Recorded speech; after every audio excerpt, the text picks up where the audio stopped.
சரியா? பைல ஒரு muscle involvement ஆகும், அதே பெயின் அஃபெக்ட். ஆனா அதே பெயின் ரெண்டுமே இல்லாம இதே பெயின் அப்பேரன்ஸ் ஆகுது, முட்டி வலிக்குதுன்றாங்க. அதுக்கு என்னன்னு சொல்றோம்? பைல் மசில் சைடிக்கான மூவ்மெண்ட் இல்லை, வேற என்ன பெயின் இருக்கு? இதே பெயின் இருந்துச்சுன்னா வேற என்ன கண்டிஷனா இருக்கலாம்? ஒய்யவா இருக்கலாம், ஐடிபெண்டா கூட இருக்கலாம். அவங்களோட ப்ரீ ஹிஸ்டரி செக் பண்ணணும்.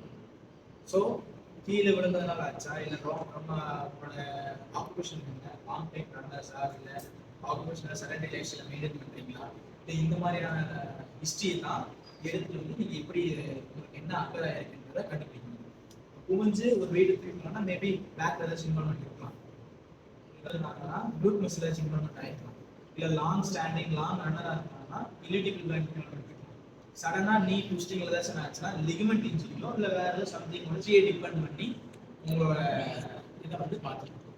ஸோ இப்போ வந்து இத்தனை மசில் இன்வால்மெண்ட் என்னென்ன ஃபர்ஸ்ட் இப்போ மைல்டாக வந்து ஃபர்ஸ்ட் ப்ரையாரிட்டி ஒரு கேஸ் நமக்கு வந்திருக்கு.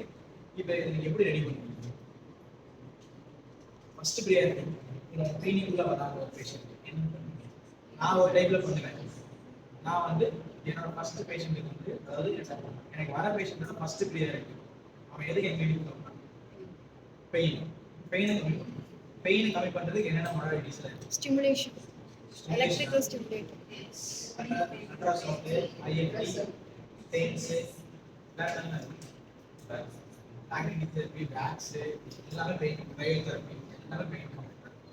ஸோ இப்போ நீ ஜாயிண்ட் இன்வால்வ்மெண்ட்டுக்கு என்ன? வேக்ஸ் ஓஏ வந்தா ரேஞ்ச் ஆஃப் மோஷன் கம்மியாகும், muscle damage, ligament involvement, joint space கம்மியாகும், ஜாயிண்ட் மொபிலைஸ் பண்ணுவாங்க. நான் கிரைட்டீரியா ஓஏ இந்த இது நீங்க ஃபர்ஸ்ட் பண்ணணும். பெயின் கம்மி கம்மியாகிறதுக்கு என்ன பண்ணணும்? ஐஎஃப்டி, பென்ஸ், வேக்ஸ், அல்ட்ராசவுண்ட் எது வேணாலும் கொடுக்கலாம். புரியுதா? இன்ஃபெக்ஷன் ஆயிருந்தா அல்ட்ராசவுண்ட் கொடுக்கலாம் ஹீல் பண்றதுக்கு, ஐஎஃப்டி கொடுக்கலாம் ஹீல் பண்றதுக்கு, பென்ஸ் கொடுக்கலாம் ஸ்டிமுலேஷன் கொடுக்கறதுக்கு, வேக்ஸ் கொடுக்கலாம் மொபிலைஸ் பண்ணி ரேஞ்ச் ஆஃப் மோஷன் இம்ப்ரூவ் பண்ணணும். இது வேணாலும் கொடுக்கலாம். ஸோ பேஷண்ட்ஸ் வந்து ஃபர்ஸ்ட் எது சூட்ஸ் ஆகுதுன்னு பாருங்க. வேக்ஸ் கொடுத்தா சில பேஷண்ட் வந்து ஸ்கின் ரேஷஸ் அந்த மாதிரியான கண்டிஷன்ஸ் எல்லாம் இருக்கும். வேக்ஸ் எல்லாம் வந்து சில பேஷண்டோட ஸ்கின்னுக்கு ஏற்றுக்காது. ஸோ அப்போ வேக்ஸை விட்டுட்டு நம்ம வேற என்ன கொடுக்கலாம்? ஸோ அப்போ அல்ட்ராசவுண்டோ ஒரு ஹீலிங்காக இல்லை ஐஎஃப்டி அந்த மாதிரி கொடுக்கலாம். இல்லை நார்மலாக ஒரு க்ரையோ பேக் இருக்குல்ல, க்ரையோ பேக் வச்சு அந்த இடத்துல கட்டி விட்டுருது. சார் ஆனால் இன்ஃப்ளமேஷன் இருந்தால் க்ரையோ பேக் கட்டலாம். இன்ஃப்ளமேஷன் வச்சுக்கலாமே, க்ரையோ தெரப்பி தானே பண்ணுறாரு. சில பேஷண்ட்ஸ் வந்து ஹீட் கம்மி பண்ணாது, சில பேஷண்ட்ஸ் வந்து க்ரையோவில் வந்து கம்மி பண்ணும் இன்ஃப்ளமேஷன். சில இது மாறும், சில பேஷண்ட்டுக்கு மாறும். அதாவது ஒவ்வொரு ஹிஸ்ட்ரியும் ஒவ்வொரு ஹிஸ்ட்ரி ஏற்ற மாதிரி மாறும், ஒவ்வொரு கண்டிஷன்ஸ். இப்போ இது முடிச்சதுக்கு அப்புறம் அடுத்து என்ன பண்ணணும்? பேஷண்ட் வந்தாங்க, ரேஞ்ச் ஆஃப் மோஷன் இம்ப்ரூவ் பண்ணணும், நம்ம வச்சுருக்காங்க. செகண்ட் டார்கெட் வந்து பெயினை கம்மி பண்ணணும். ஃபர்ஸ்ட் வந்து பெயின் கம்மி பண்ணணும், ரேஞ்ச் ஆஃப் மோஷன். மூணாவது வந்து ஃபங்க்ஷனல் மொபிலிட்டி பண்ணி நார்மல் மூவ்மெண்ட் தான் அவங்க கொண்டு வரணும். Normal sedentary lifestyle, normal lifestyle கொண்டு வரணும். இது மூணு தான் நம்ம டார்கெட் டார்கெட். டார்கெட் வந்ததுக்கப்புறம் பெயினை கம்மி பண்ணுறதுக்கு சடன் மொராலிட்டிஸ் நம்ம கொடுத்தாச்சு, முடிஞ்சிச்சு. அதுக்கு அடுத்த டார்கெட் என்ன? Range of motion. Range of motion joint relationship. சரி, இப்போ ரேஞ்ச் ஆஃப் மோஷன் வந்து கொடுத்தாச்சு. இப்போ ரேஞ்ச் ஆஃப் மோஷன் வந்து எப்படி ரெஸ்ட்ரிக்ஷன் ஆகும், என்னென்ன ரேஞ்சில் ரெஸ்ட்ரிக்ஷன் ஆகுது? சான்ஸ் ரேஞ்ச் ஆஃப் மோஷன் அக்கல். இப்போ ரேஞ்ச் ஆஃப் மோஷன் இப்போ அக்கல் ஆகக்கூடாதுன்னா என்ன பாசிபிலிட்டி கரெக்டாக? ஜாயிண்ட் ஸ்பேஸ் கம்மியாக இருந்தால் ரேஞ்ச் ஆஃப் மோஷன் அக்கல் ஆகாது.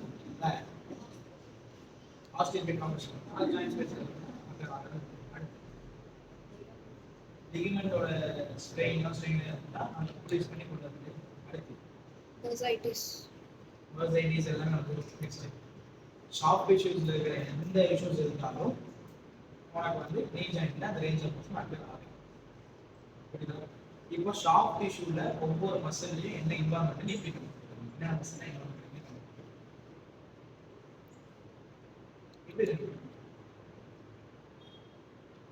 சிம்பிளா மசிலோட movement, quads extension, hamstring action. புரியுதா? இப்போ இந்த மூமெண்ட்ல பெயின் வருது, எந்த மூமெண்ட்ல பெயின் வருதுன்னு பார்த்து அந்த மூமெண்டோட மசிலை ஈக்குவல் இருக்கா இல்லைன்னு பார்க்கணும். அப்போ அந்த மூமெண்டோட மசிலை வந்து நம்ம வந்து சஸ்டெயின்டாக ரிலீஸ் பண்ணணும், ஹீல் பண்ணி ரிலீஸ் பண்ணணும். ஸோ வந்து இப்போ ரிலீஸிங் நிறைய டெக்னிக்ஸ் இருக்கு. ட்ரிகர் பாயிண்ட் ரிலீஸ் இருக்கு, ஃபேஷியல் ரிலீஸ் இருக்கு, ஹையர் ஸ்டைல் ஷார்ட் இருக்கு, இதெல்லாம் இருக்கு. இதில் எதை நீங்கள் சூஸ் பண்ணுறீங்கன்றது வந்து ப்ரொவைடராக திங்க் பண்ணி சூஸ் பண்ணணும். இப்போ ஒரு ஸ்போர்ட்ஸ் பிளேயர்ஸு இந்த மாதிரியான பிளேயர்ஸு சாஃப்ட் டிஷ்யூ ப்ரெஷர் ஏன்னா அவன் தாங்கிடணும். ரெகுலராக ஃபிட்னஸ் ஃபிசிக்கல் மெயின்டைன் அவங்களுக்கு ஈஸியாக இருக்கும். இப்போ நார்மலாக ஒரு ஜீரோ டீச்சர்ஸ் நம்ம வந்து ரெகுலர் சொசைட்டி பீப்புள்ஸ் உள்ள வராங்கன்னா அவங்களுக்கு சாஃப்ட் டிஷ்யூ ப்ரெஷர் பண்ணிங்கன்னா தாங்க மாட்டாங்க. பெயின் ரொம்ப பெயின் ஆகும், ரைடில் ரொம்ப ஹார்டான பெயின் ஆகும். அப்போ ட்ரிகர் ரிலீஸ் தான் ஃபஸ்ட் சூஸ் பண்ணுவோம். ஸோ ட்ரிகர் எப்படி செக் பண்ணுறது?